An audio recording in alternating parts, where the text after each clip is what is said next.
we are selling chemistry lecture in Central Academy गुडागुर्जी। दोस्तों, जो अपने केमिस्ट्री की ऑनलाइन क्लासेस थी उसमें अभी तक हमने जो अपना टॉपिक चल रहा था एल्कोहल के बारे में, एल्कोहल में हमने बनाने की वीडियो तक पढ़ लिया था। आज का जो अपना वीडियो रहेगा, आज का जो हम पढ़ेंगे वो पढ़ेंगे एल्कोहल के भौतिक गुणों के बारे में जानने का प्रयास करेंगे। ठीक है, तो आज की क्लास चालू करें। हम कहेंगे जो हम पढ़ रहे हैं केमिस्ट्री पढ़ रहे हैं, सामान्य केमिस्ट्री की बात कर रहे हैं। ठीक है, सब्जेक्ट तो कौन सा है, केमिस्ट्री है। इसके अलावा क्लास की बात करें तो अपनी क्लास कौन सी है, 12 है। ठीक है, इसमें हम पढ़ेंगे वो पढ़ेंगे कि आज का जो बिंदु है उस पर ध्यान देने की बात करेंगे, वो है फिजिकल प्रॉपर्टीज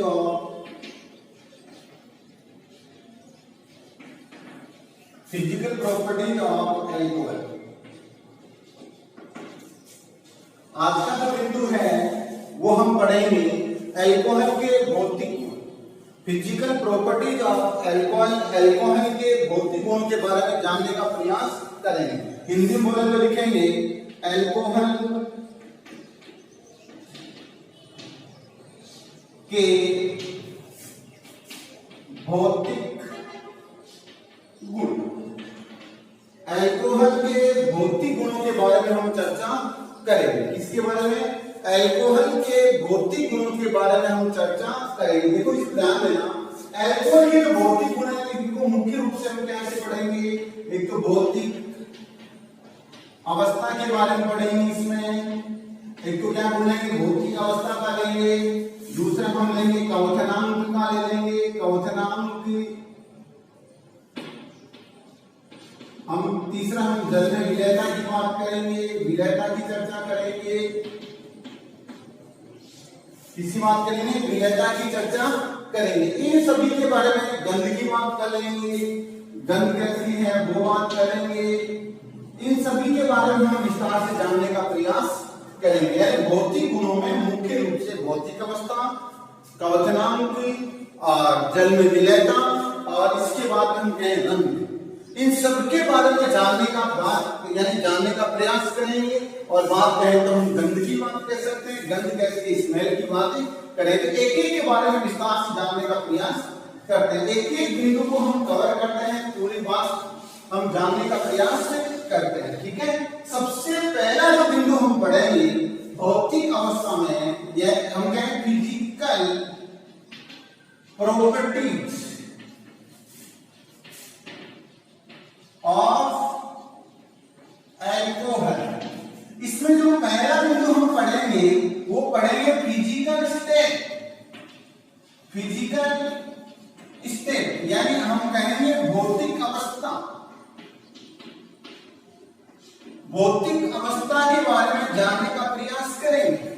इसके बारे में भौतिक अवस्था के बारे में जानने का प्रयास करेंगे। भौतिक अवस्था कैसे है, एल्कोहल है वो प्रकृति में किस अवस्था में पाए, ठोस में पाए जाते हैं, द्रव में पाए जाते हैं, या फिर गैस अवस्था में पाए जाते हैं। इसके बारे में जानने का हम प्रयास करते हैं। ठीक है, सबसे पहले ध्यान देना, जो एल्कोहल होते हैं उनके प्रथम 3 सदस्य, प्रथम 3 सदस्य।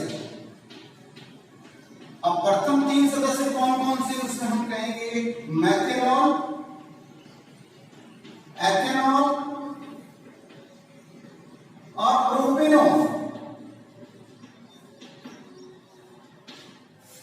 मेथनॉल, एथेनॉल व प्रोपेनॉल है वो कैसे होंगे, हम कहेंगे रंगहीन।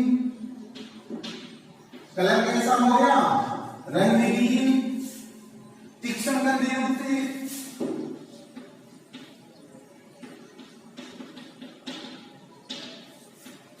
वाष्पशील,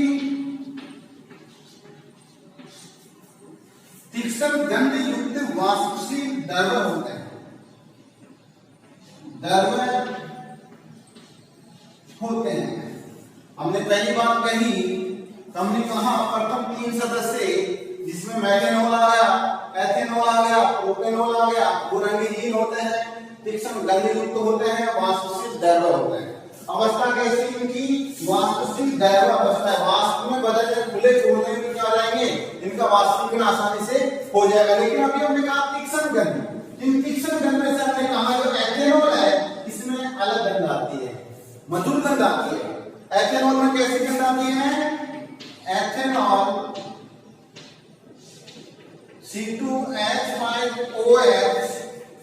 में विशिष्ट गंध, जिसको हम क्या बोलेंगे? एल्कोहलिक गंध।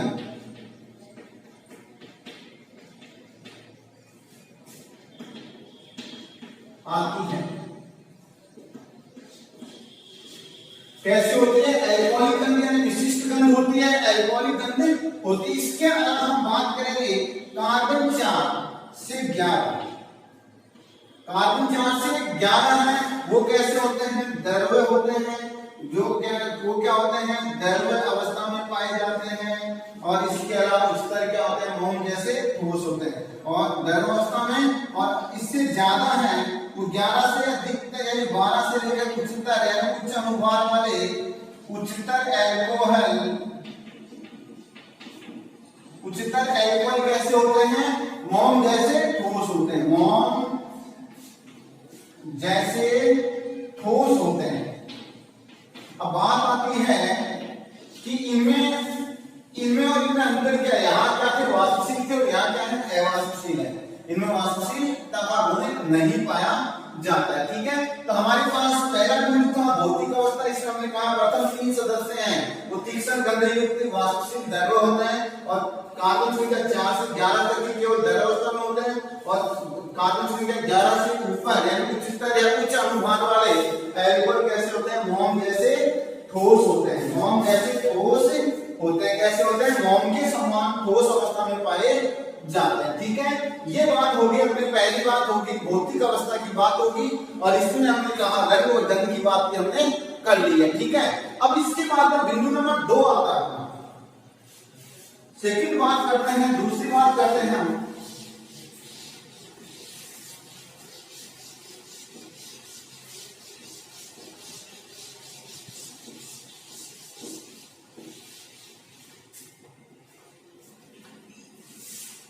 दो नंबर बात करते हैं क्वथनांक। क्वथनांक की चर्चा करेंगे यानी बीपी, बॉइलिंग पॉइंट। बीपी या बॉइलिंग पॉइंट की बात करते हैं कि एल्कोहलों का क्वथनांक कितना होता है, कैसे होता है, ज्यादा होता है, कम होता है, क्यों होता है, ये जानने का हम प्रयास करते हैं। तो देखो बीपी की चर्चा करें यानी क्वथनांक की चर्चा करेंगे, इसमें अपने को समझना पड़ेगा, जानना पड़ेगा क्या कि जो एल्कोहल होते हैं, एल्कोहल का क्वथनांक, किनका? एल्कोहल का क्वथनांक अपने संगत अनुभार वाले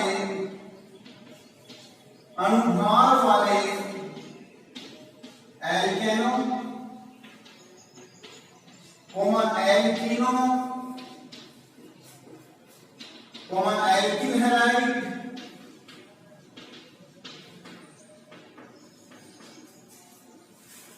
ईथर एल्डिहाइड कीटोन से अधिक होता है। कितनी अच्छी बात है, इसमें ध्यान देना। एल्कोहल का क्वथनांक है अपने संगत अनुभार वाले alkane, alkene, alkyl halide, ether, aldehyde व कीटोन, इन सबसे ज्यादा होता है। लेकिन याद रहे इन सबसे ज्यादा लेकिन क्या है? कार्बोक्सिलिक अम्ल की तुलना में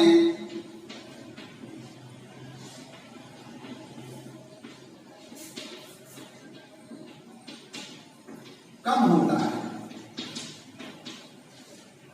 कार्बोक्सिलिक अम्ल की तुलना में क्या आता है? कम होता है। इसका कारण क्या है? कार्बोक्सिलिक में संघनन का गुण पाया जाता है। कार्बोक्सिलिक अम्ल में क्या होता है? ध्रुवीकरण या डायमंड बनाने का गुण बोलते हैं, या फिर हम कहें सेगमेंट का गुण पाया जाने का मतलब इसका क्वोथिनांक क्या होता है, ज्यादा होता है। इससे एल्कोहल से भी क्या होता है, ज्यादा होता है।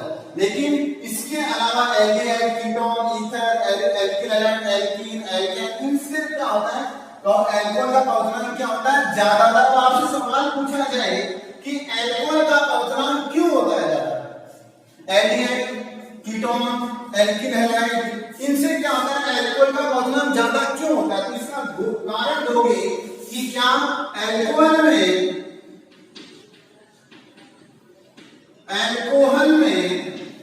अतिरिक्त, कौन सा अतिरिक्त H बॉन्ड या अतिरिक्त प्रबल अंतराणविक H बॉन्ड बनाने का गुण पाया जाता है। कौन सा गुण पाया जाता है, अंतराणविक H बॉन्ड बनाने का गुण पाया जाता है। मतलब ये हो गया अलग अलग अणुओं के बीच में, अलग अलग अणुओं के बीच में क्या होता है, अंतराणविक यानी H बॉन्ड बनाने का गुण इसमें पाया जाता है। ठीक है, इसलिए ये कैसे होता है, इनका क्वोथिनांक क्या होता है, alkyl halide, ether, aldehyde, ketone, alkane, alkene की तुलना में क्या होता है, ज्यादा होता है। ठीक है, इसका कारण क्या होगे, अंतराणविक H बॉन्ड प्रकृति का होता है, ये पाया जाता है। अब क्या होता है, देखो अंतराणविक H बॉन्ड बन गया, तो अब इसको तोड़ने के लिए अतिरिक्त ऊर्जा की आवश्यकता पड़ेगी। तो अतिरिक्त बॉन्ड को तोड़ने के लिए क्या हो जाएगी, अतिरिक्त ऊर्जा की आवश्यकता होगी। इस कारण ही क्या होता है, जो एल्कोहल होते हैं इनका क्वोथिनांक क्या होता है, ज्यादा होता है। अंतराण बनाने का गुण पाया जाता है, जिसको तोड़ने के लिए क्या अतिरिक्त ऊर्जा की आवश्यकता होती है, जिसे तोड़ने के लिए अतिरिक्त ऊर्जा की आवश्यकता होती है।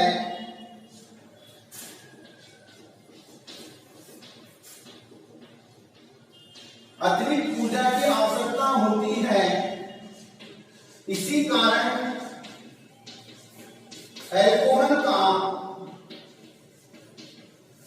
क्वोथिनांक ज्यादा होता है। देखो क्वेश्चन कहीं पूछे थे क्या कारण है कि एल्कोहल का क्वोथिनांक अपने संगत एल्डिहाइड और कीटोन की तुलना में ज्यादा होता है।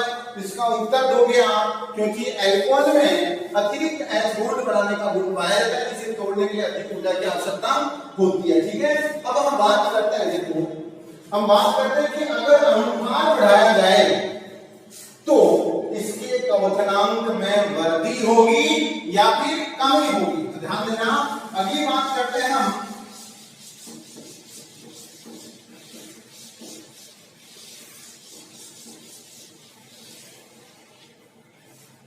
हम बात करेंगे कि जो क्वोथिनांक है,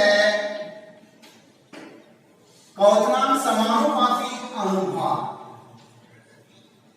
अनुभार मतलब ये हो गया अनुभार बढ़ाने पर, अनुभार बढ़ाने पर एल्कोहल के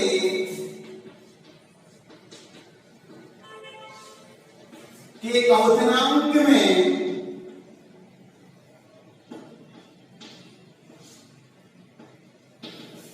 वृद्धि होती है। क्वोथिनांक में क्या होती है, वृद्धि होती है। कब, अनुभार बढ़ाने पर एल्कोहल के क्वोथिनांक में क्या होती है, वृद्धि होती है। क्या होती है, वृद्धि कब होती है, अनुभार बढ़ाने पर एल्कोहल के क्वोथिनांक में वृद्धि होती है। ठीक है, अब देखो आप ये कहोगे जैसे अपने को कहा जाए, जैसे अपने पास एक आ जाए, एक तो अपने पास है CH3OH, एक अपने पास है CH3CH2OH और एक अपने पास है CH3CH2CH2OH है और एक अपने पास है CH3CH2CH2CH2OH। मैंने चार एग्जांपल लिखे, चार सूत्र लिखे। पहला methanol, propanol, methanol, ethanol, propanol और ब्यूटेनॉल। अब आप इसमें देखो, इसकी तुलना में इसका क्वोथिनांक ज्यादा है, इसकी तुलना तुलना में इसका अनुपात ज्यादा है, इसकी तुलना में इसका अनुपात ज्यादा है और इसकी तुलना में इसका अनुपात ज्यादा है। ठीक है, अब अनुपात ज्यादा है, ध्यान देना, अनुपात ज्यादा हो तो हमने क्या कहा, क्वथनांक भी ज्यादा होगा। आप बोले इसकी तुलना में इसका क्वथनांक ज्यादा है, इसकी तुलना में इसका क्वथनांक ज्यादा है, इसकी तुलना में इसका क्वथनांक ज्यादा। आपने से सवाल है ऐसा क्यों होता है कि अनुपात बढ़ने पर क्वथनांक में वृद्धि होती है, इसका कारण क्या है? इसका कारण क्या लिखोगे, वृद्धि होती है क्योंकि, यही लिख देता हूं, क्योंकि कारण दे देता हूं। वृद्धि क्यों हो रही है? क्योंकि वान डेर वाल्स बंधों की संख्या में वृद्धि हो रही है। वान डेर वाल्स बंधों की संख्या में वृद्धि होती है, वृद्धि होती है। अब देखो ध्यान देना, यहां पर मैं एल की समय छोटा सा, यहां पर एल की समय बढ़ गया, यहाँ एल की समय और बढ़ गया और यहाँ एल की समय और बढ़ गया। जैसे जैसे एल की समय बढ़ा वैसे वैसे क्या होगा, सतह के साथ वान डेर वाल्स बंध क्या हो जाएंगे, बढ़ते जाएंगे। यहाँ वान डेर वाल्स बंध क्या हो गए सबसे कम, यहाँ वान डेर वाल्स बंध क्या हो गए इससे ज्यादा, यहाँ वान डेर वाल्स बंध उससे भी ज्यादा और यहाँ क्या हो गए सबसे ज्यादा। जब वान डेर वाल्स बंध बढ़ जाएंगे तो इनको तोड़ने के लिए ऊर्जा भी ज्यादा देनी पड़ेगी और ऊर्जा ज्यादा देनी पड़ेगी तो हम क्या करेंगे, क्वथनांक में क्या हो जाएगी, वृद्धि हो जाती है। क्या हो जाती है, क्वथनांक में वृद्धि हो जाती है। लेकिन कई बार ये पूछ लेते हैं अपने पास कि समान अनुभार वाले, अपने से पूछा जाए समान अनुभार वाले एल्कोहलों में पार्श्व श्रृंखला में वृद्धि होने पर क्वथनांक में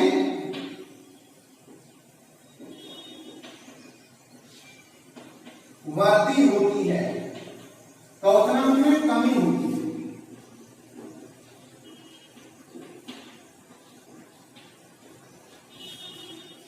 क्वथनांक में कमी होती है, कैसे देखो ध्यान देना। जैसे मान लो मेरे पास है CH3 CH2 CH2 CH2 और OH।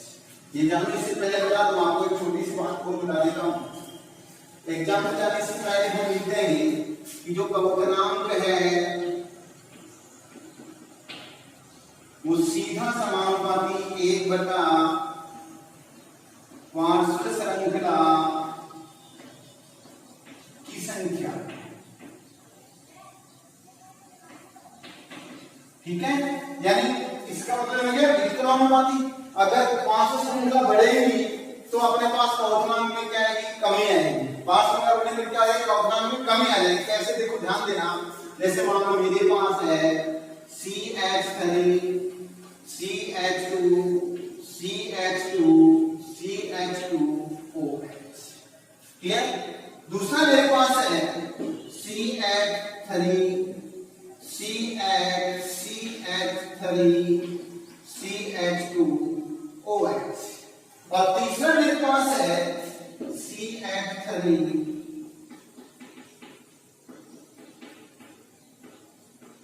ठीक है, ये तीनों हमने ले लिए। अब इसमें देखो ये तो प्राइमरी है 1 डिग्री है, ये भी हम कहें 1 डिग्री है, यहाँ हो जाएगा 2 डिग्री हो जाएगा और ये क्या है 3 डिग्री है। 1 डिग्री 2 डिग्री और 3 डिग्री की बात करेंगे। इसमें देखो पार्श्व श्रृंखला में कुछ है नहीं है, इसमें 1 है और इसमें क्या है 2 है। देखो पार्श्व श्रृंखला बढ़ी तो आकार क्या हो गया, इनका छोटा हो गया, स्थान इसने क्या किया, कम घेर लिया। स्थान कम घेरा तो वान डेर वाल्स बंधों में क्या आ गई, कमी आ गई। वान डेर वाल्स बल है वो क्या हो गए, कम हो गए। वान डेर वाल्स बंध की संख्या में क्या आ गई, कमी आ गई। और वान डेर वाल्स बंध की संख्या में कमी आने के कारण क्या हो जाएगा, क्वथनांक में क्या आ गई, कमी आ जाती। इसलिए क्या कहेंगे, सबसे ज्यादा क्वथनांक किसका हो जाएगा, उसकी तुलना में ये हो जाएगा और सबसे कम 3 डिग्री का हो जाता है। ठीक है, इस प्रकार से क्वथनांक की टोपी को हम जान सकते हैं। क्वथनांक पर इससे यहाँ से क्वेश्चन आ सकता है, यहाँ से आ सकता है, कारण जाना जा सकता है, ये चीज अपने को सबको आनी चाहिए। ठीक है, इसके बाद हम बात करते हैं 3 नंबर जर्मेन विलेयता की बात करते हैं।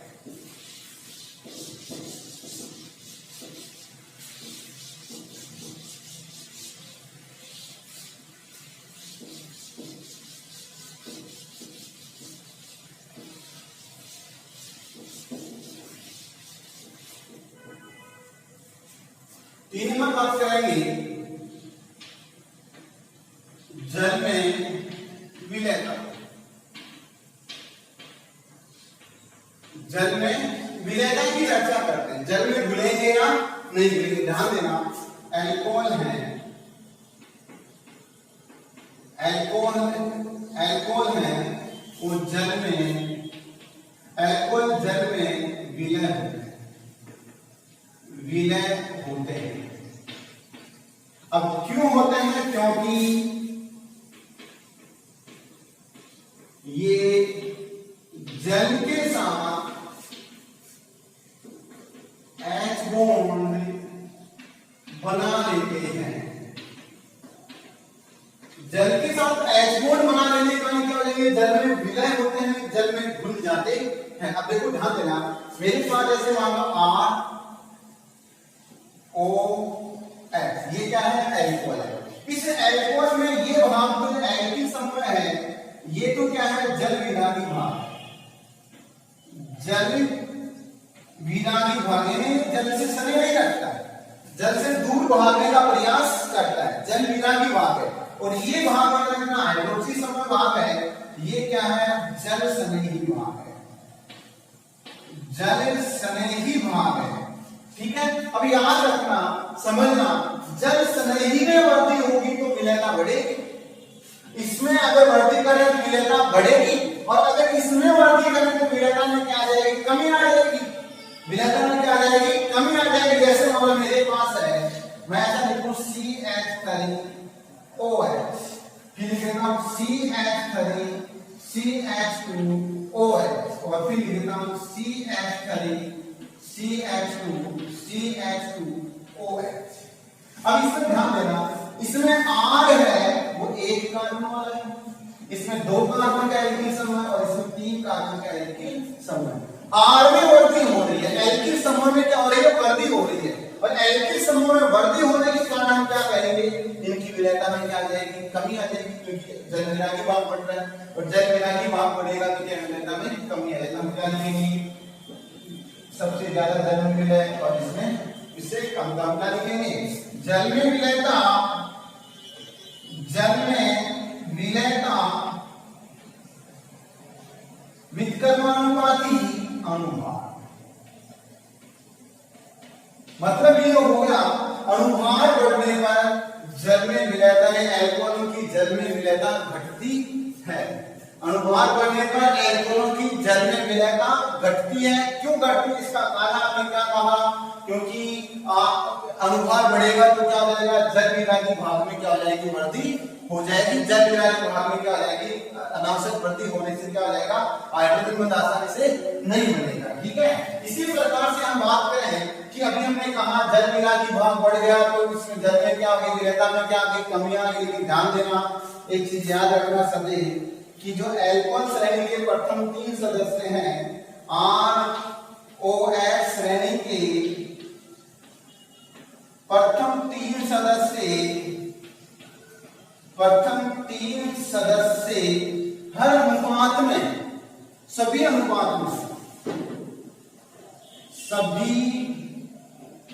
अनुपात में जल विलय होते हैं,